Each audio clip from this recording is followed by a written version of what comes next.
And so we built in photo studios for all of our production facilities where we bring in the car. It's on a giant turntable. We rotate the car. We give you 360 views of the car internally, externally. And now we're starting to pull out features and using AI to be able to simulate putting things like luggage in the trunk or car seats in the back. Welcome to Technovation. I'm your host, Peter High. My guest today is Jim Lyski. Jim is the Chief Strategy and Innovation Officer of CarMax, an innovative used vehicle retailer based in Richmond, Virginia. It operates two business segments, CarMax Sales Operations and CarMax Auto Finance, and the company earns nearly $30 billion in annual revenue. In his role, Jim oversees strategy, product, marketing, and business development functions, including product strategy, analytics, and communications. And he's been in his role for nearly 10 years. Prior to joining CarMax, he served as Chief Marketing Officer for the Scott's Miracle-Gro Company. Jim, welcome to Technovation. It's great to speak with you today. Hey, great to be here, Peter. Really nice to meet you. I've heard a lot about you, so I'm super excited about our conversation. I am as well. Thank you for that. Well, I wonder if you could take a moment and go into a bit more depth and breadth as you see fit into CarMax's business. Could you describe it, please?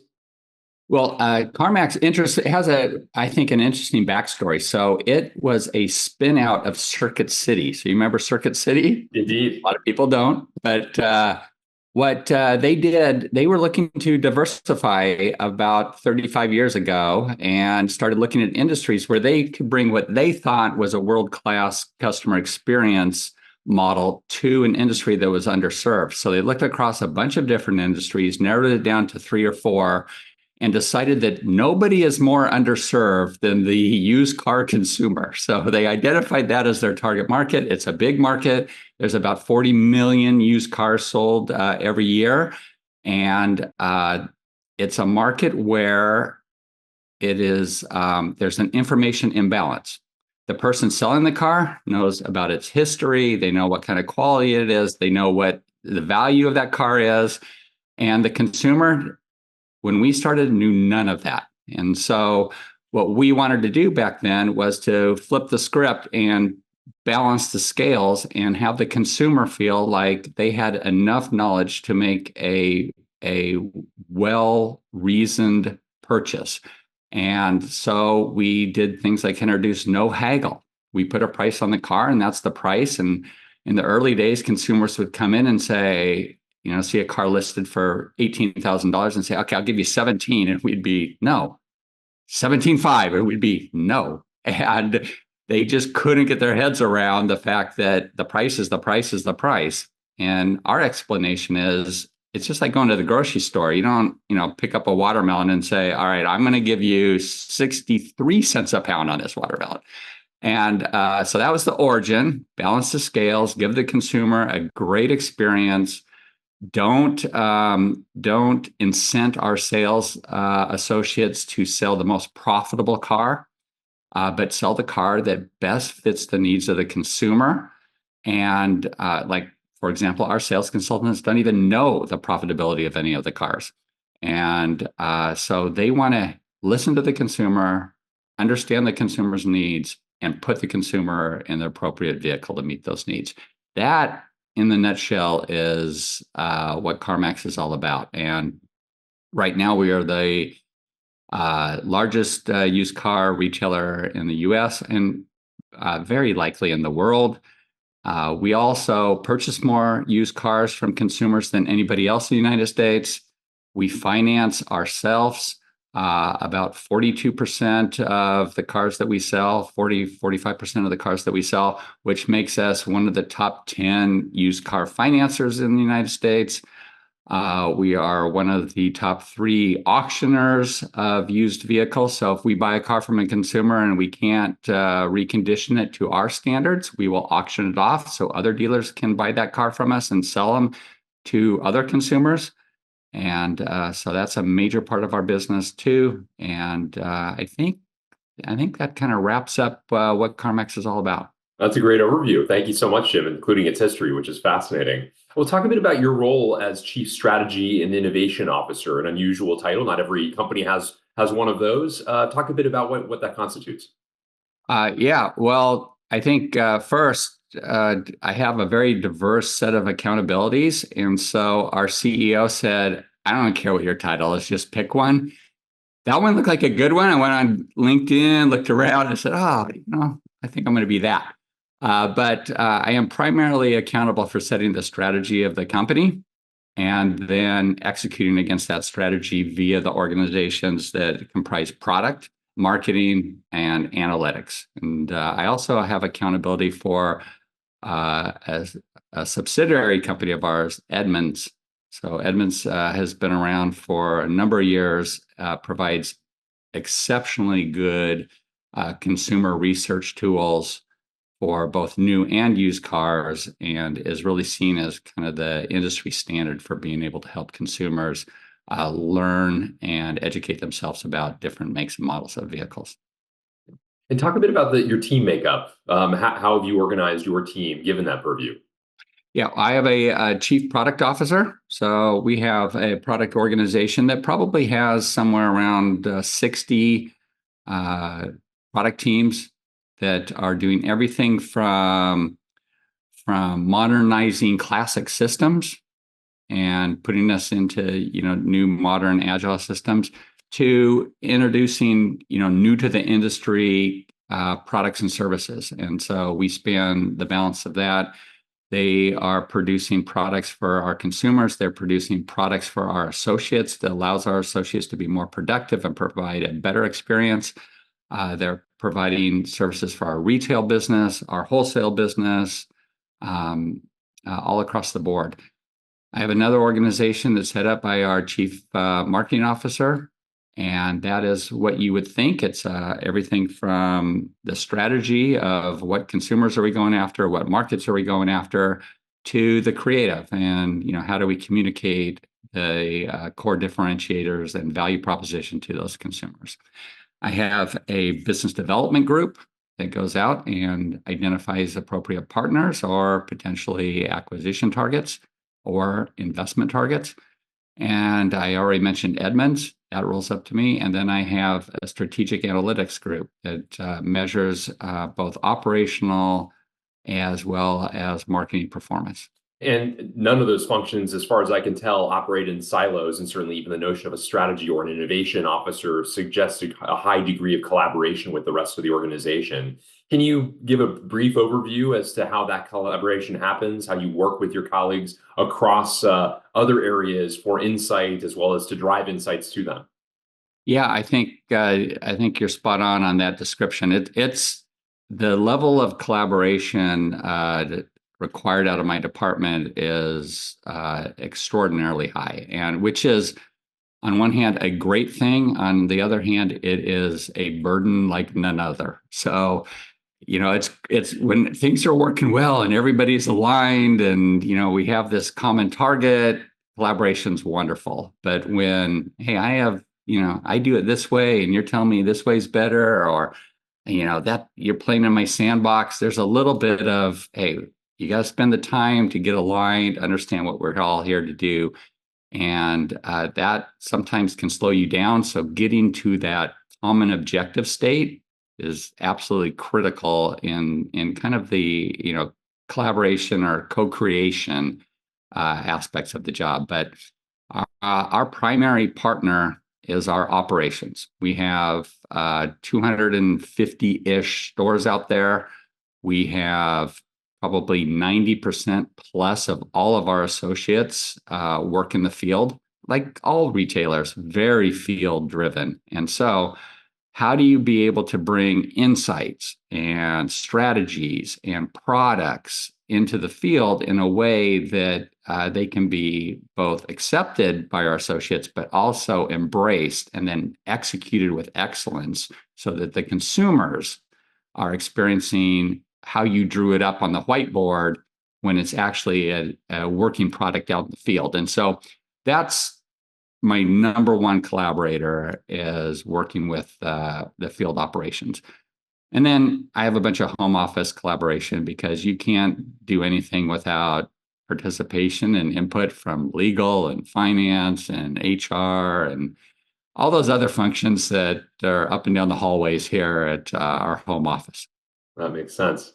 Well, I've been pleased to read a bit about some of the innovations that you and the team have undertaken. I understand a lot of it also leveraging artificial intelligence, and I'd love to ask you a little to describe a few of those, the genesis of some of these ideas, and again the makeup of them as well. The first I wanted to ask you about was personalized recommendations. Can you talk a bit about how that came about and how it's brought to life? Yeah, sure. I think the first thing that we really started putting our attention to about 9 years ago or so was the fact that we had a massive collection of data here because nobody has sold more used vehicles than CarMax. Nobody has purchased more used vehicles than CarMax. Nobody has put appraisal offers on more vehicles than us. Nobody's financed, used, well, not nobody, but nearly nobody has financed more used vehicles than CarMax. And it was a massive set of data. And unfortunately, back then, we had what I termed a data swamp. We had the data, but the extraction of the data out of the swamp was just a maddeningly complicated and long experience. And so we tried to clean up our swamp, make it a lake, take the lake, put it in the cloud, make it accessible by all those that needed to do it. And we've done that. So once you do that, now the aperture of things that you can do to leverage that data, not only for our operations and things like that, but for the benefit of the consumer, widens dramatically. And you're able to experiment and innovate. And so one of the first things we did in that regard was a few years ago during tax time, when people are getting their refund checks, we started using AI to identify, are you more likely to be a very price driven, use my return for a down payment? Or are you more likely to be, no, I'm a make model driven. I know what I want and I want the features that I want, the color, or the mileage or whatever. That was our very first kind of AI application of directing you to a set of inventory within our website that probably, within reason, lines up with why you are shopping in the first place. Then we just start iterating and evolving. So once you have a good algorithm set up and you start conditioning that algorithm and you get more reps and more data and experience sets, it gets more and more fine-tuned. And so we're able to take that kind of A/B structure and then start drilling it down more and more granularly. So now, based on where you're coming from the internet and what pages you've looked at within CarMax and what inventory pictures you've clicked on, we're able to narrow it down pretty quickly to things like, here are other vehicles that are similar to when you're searching. Then we evolve that to say, here are other vehicles that you may like, that you may not have even thought about yet. And then just keep evolving it from that. And so vehicle recommendation's been a wonderful win-win. It's been a ability for us to drive a likely conversion. And it has also been a good time saver and consideration opener for our consumer set.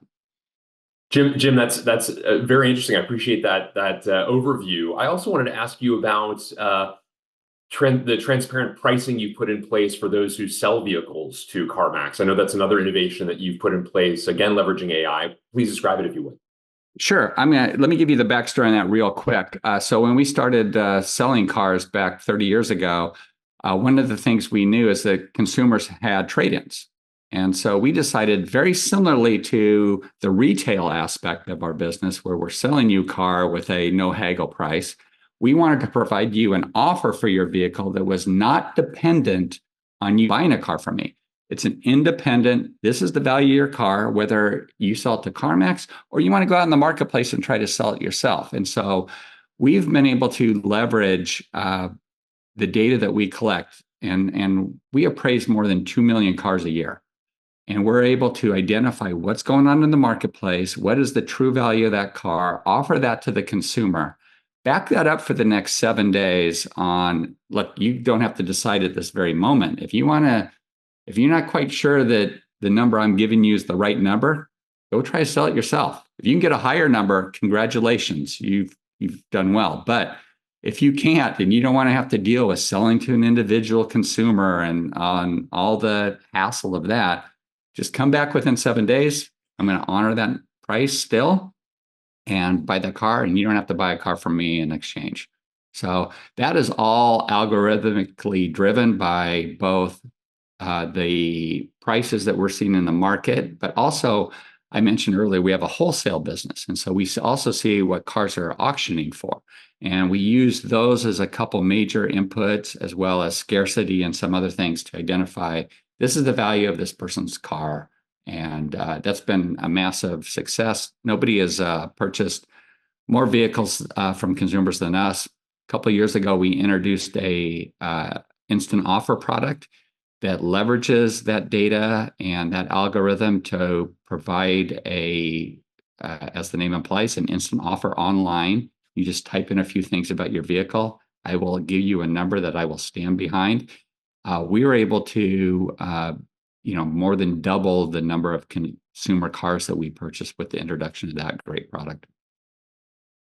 Yeah, that's fantastic. Jim, one of the ingredients to many of the innovations you described is artificial intelligence, as you've noted. I wonder, to what extent do you think about the responsible use of artificial intelligence? Certainly a topic that is in the minds of a lot of people as advances continue. How do you think about it in a setting like yours at CarMax? It certainly can go sideways with unintentionally. And you start looking at some of these examples of AI, and specifically generative AI, just, having biases and hallucinations and things like that. And so we worry about that. And the way that we are thinking about it is we have a AI center of excellence that we tap into. And so we have obviously our data scientists and engineers on there, but we also make sure that, we have our legal team, myself, even our HR team on that center of excellence with even some of our operators, just to make sure that when we're looking at potential use cases, they come in through the screening mechanism, and that we get a sample of the output of those use cases, just to make sure that we are providing an excellent experience and very, very accurate information, whether that be to our associates or to our end user consumer. So that's kind of how we approach that. Yeah, that's fantastic. Also wanted to ask you about the virtual showroom experience. You've thought a lot about ways in which you can enhance experiences virtually. Talk a bit about the genesis of that idea and how that was put together. Yeah, well, the first part of that was that when you start looking at merchandising that's available from the best retailers online, you look at the photo quality of some of this merchandise. It is amazing. 9-10 years ago, our photo quality for our digital merchandising wasn't that great. And so we noticed every time we improved the quality of the pictures, we sold more cars. So that was that's the kind of data scientist I am. Like, that's stretching my capabilities. But so we started improving the quality of the pictures over and over again, and then started making them very consistent. So we used to take pictures outside in the lot, which the lighting's always different. Sometimes there's snow on the vehicles. You have to dust off the snow. Sometimes there's stuff in the background. I mean, it was wide and varied. And so we built in photo studios for all of our production facilities, where we bring in the car. It's on a giant turntable. We rotate the car. We give you 360 views of the car internally, externally. And now we're starting to pull out features and using AI to be able to simulate putting things like luggage in the trunk or car seats in the back, and giving the consumer a real sense of, you may not be sitting in this car, but let me give you a perspective of what this car really is as far as its size. And that has been a huge home run. We've also started using technology to show you some of the features that you can normally only experience while driving the car. So lane change assistance or radar cruise control.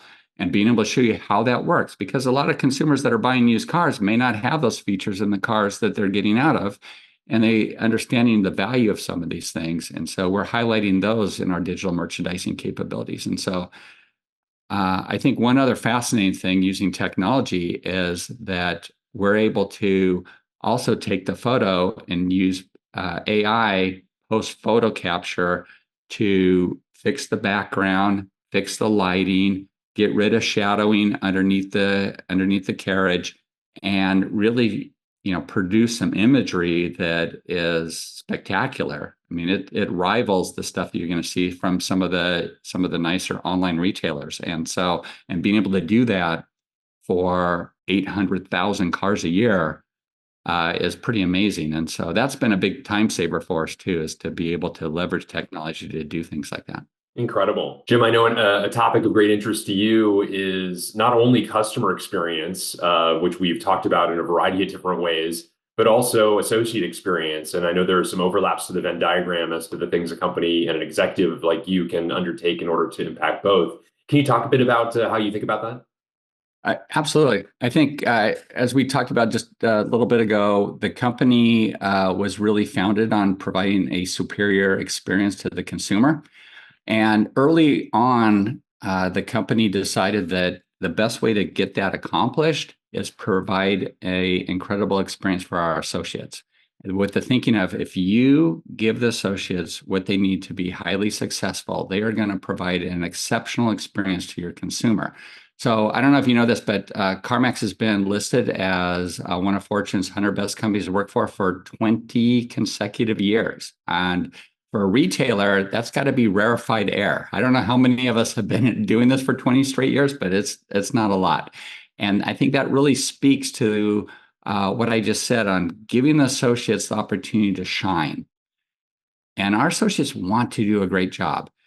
And you couple that then with our focus on, we are going to innovate around that consumer experience, whether it is the no-haggle pricing or the transparent pricing on appraisals, or we have a number of finance partners that help you finance your car, and we show you what those specific offers are from those finance companies very transparently, versus hiding or adding on extra fees or anything like that. But being able to do everything oriented towards, let's give this consumer that great experience. The digital merchandising of cars, the financing of them, the transportation of them, the actual delivery. We put a bow on it when you get it. We take your picture. Everything is all around that. And our associates do that. And that's what they do every single day, is to make sure that consumer is super happy and walks away with a great vehicle and a smile on their face. Jim, as you think about the rest of 2024 and beyond, what are some other areas of your strategy that the team is executing against that have you particularly excited?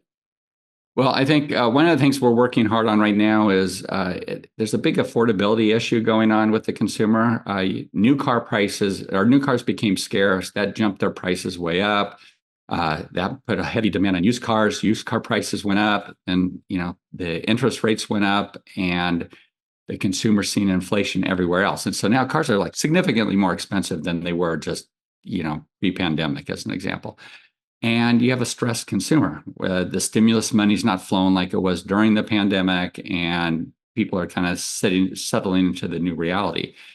And one of the things we put in a lot of effort into right now is helping consumers understand what they can really afford, and allowing them to shop with using our pre-qualification tools for a monthly payment. So you can go into our inventory with your pre-qual, your specific personalized credit, and shop literally tens of thousands of cars by monthly payment. So if you know that, hey, I can afford $485, and you can shop the panorama of cars, it's made a big difference for consumers that, frankly, they're getting out of a car payment that may be $350, $400, and they're facing a car payment that may be $500, $550.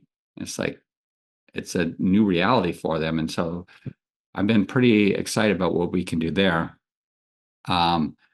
we want to take some of the other things that we've been doing on the retail side that we're doing for our consumers, those digital merchandising capabilities, and we want to provide those to our dealer customers who are buying our cars at auction, and being able to put imagery forward to them that gives them a real sense of being in the room with the car and being able to put an accurate offer on that car. So the more confidence we can give the dealers, the more likely they are to purchase our cars at auction. And so that's been a pretty exciting opportunity for us. And then very excited about also some of our logistics capabilities and being able to help consumers track a car through its entire journey. So a good third of our cars are getting transferred in before purchase. And the consumer wants to know where that car is, because right now UPS and FedEx allows them to see where their package is when they buy anything else on retail or online. And us being able to provide a little tracking of where that car is on that transfer journey is something I think consumers are really going to appreciate, and it'll keep them engaged in the purchasing journey. Are there trends that particularly excite you, Jim, as you look to the future, be they business trends, technology trends, people trends, however you might define that? What excites you as you think a couple years out? Well, I think one of the things that we talked about, a couple of use cases for AI. One of the other ones that I really like, with the advent of generative AI, is our ability to produce a internal knowledge base, our knowledge management system, however you want to say it. But we have a number of associates that answer phone calls and questions and chat, and our ability to allow them quick and easy and accurate access to this massive set of data that we have, I think can take our customer service experience up, a step function improvement. Because if you think about the fact that there are literally tens of thousands of makes and models and years of cars, and then you couple that with everybody has their own personalized, financial situation, you start thinking about the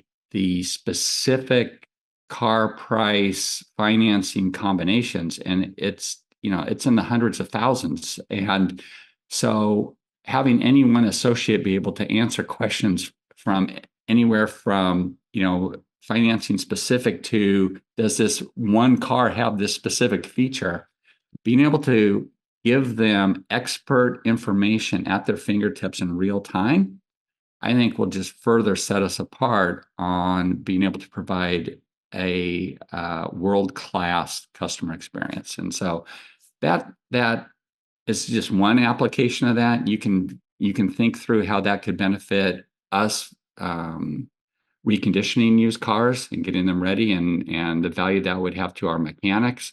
You could think about how that would have value to our associates that are helping people on their financing side. I mean, the application use cases are vast, and we have the data. It's just ability to, get it to the consumer, to the associate or the consumer in real time, that I think is going to be the next big way for us. Exciting future that you're describing there, Jim. Look forward to staying tuned to some of those innovations. I also wanted to ask you, Jim, you've been an executive at FedEx, Cigna, Nationwide, Scott, Miracle Grow. The last two of those as EVP and CMO. This is prior to the past decade in the current role we've been discussing, Chief Strategy and Innovation Officer at CarMax. As you reflect on your journey, what would have been some of the difference makers for you that have helped propel you to the heights you've reached? Early on, it was work really, really hard and just produce, just put points on the board and get noticed, and, head down, grind. I think those are the early days. Just do a great job, right? Next was be an expert, go as deep as you can in your field of expertise, and know as much as anybody about what you're accountable for. And then after that, it was broaden, and being able to do that, being able to go horizontally, and then when necessary, go deep. And so that was kind of my journey as far as skill set development.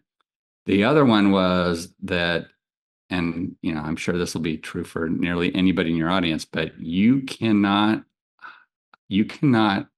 hire somebody that is too good. Like there is no substitute for great talent. And great talent, it means strong IQ, because you as a coach aren't going to be able to do anything about the IQ. They got what they got. But that's not enough. You got to find somebody with strong EQ, somebody that can be able to understand who they're talking to. And we talked earlier today about collaboration. You can't be a good collaborator unless your EQ is strong. Like you have to be able to put yourself in their shoes and understand where they're coming from and how can you add value and make the two of you better than the individual component pieces. The third piece I looked at after that was just kind of team fit.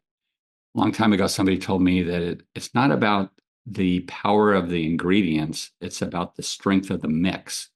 And how does your team mix together well? And are you able to create this awesome, dessert from these great ingredients, or you throw these ingredients together and it tastes horrible? So that strength of the mix is like super important. And I think then just kind of lastly was, looking for people with awesome attitudes. Like most of my job is I'm in the optimism job, right? We can do it. We're going to win. And I don't mean to detract from the pessimism jobs because, finance and HR and legal, that's their job. They're supposed to give you that side of the coin. Otherwise, I would be making terrible mistakes and driving off of ledges. But being able to look at people with the attitude, like, I don't care what the obstacles are. Like, we're going to figure this out. We're going to work our way through it. We're going to innovate. We're going to be creative, and we're going to, solve this problem that seems unsolvable. Those are the things I look for in talent, and that has served me extraordinarily well over the course of my career. That's really great advice, Jim. Thank you so much for those reflections, and thank you for a great conversation besides. It's been fascinating to hear more about the innovations you and your team are driving, your view of the future for CarMax, the consequential ride you've had now for nearly a decade with the organization. It's been a great conversation. Thank you so much.